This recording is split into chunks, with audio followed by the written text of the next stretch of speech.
এ কি তুই? এই দেখো তোমাদের জন্য বৌমা এনেছি। এ কি, তুই বিয়ে করেছিস? বউকে নিয়ে থাকবি কোথায়? কেন মা, দাদুর ঘরেই থাকবো আমরা। বউকে খাওয়াবি কি?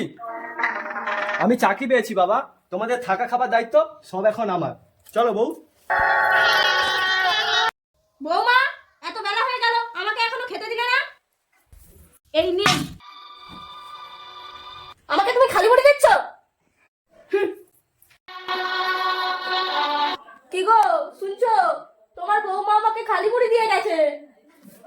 কি হয়েছে? এই দেখো।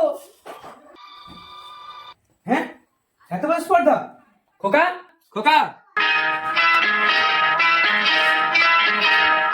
কি হয়েছে বাবা?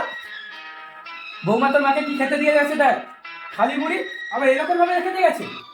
কেন বাবা, ভুল তো কিছু করেনি ও। কি? মনে করো আজ থেকে ঠিক 20 বছর আগে তোমরা কিরকম দাদুর সঙ্গে ব্যবহার করেছিলে। দাদুকে খালি মুড়ি দিয়েছিলে, এমনকি দাদুকে বাড়ির বাইরে পর্যন্ত রেখেছিলে। আমি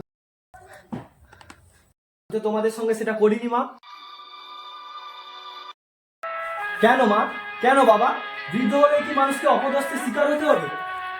তোমাদের মতো হাজার ছেলে বৌমারা আজকাল তাদের বৃদ্ধ বাবা মায়ের ওপর এরকম ভাবে ঠিক অত্যাচার করে চলেছে দিনের পর দিন। তাই তোমাদেরকে শিক্ষা দেওয়ার জন্য আমি ওকে খালি মুড়ি নিয়ে পাঠিয়েছিলাম, যাতে তোমরা তোমাদের ভুল বুঝতে পারো। আমরা আমাদের ভুল বুঝতে পেরেছি খোকা, আমাদেরকে ক্ষমা করে দিন। আমাদের কাছে ক্ষমা চেও না, চাইতেই হলে দাদুর কাছে গিয়ে চাও, তবেই দাদুর আত্মা শান্তি পাবে।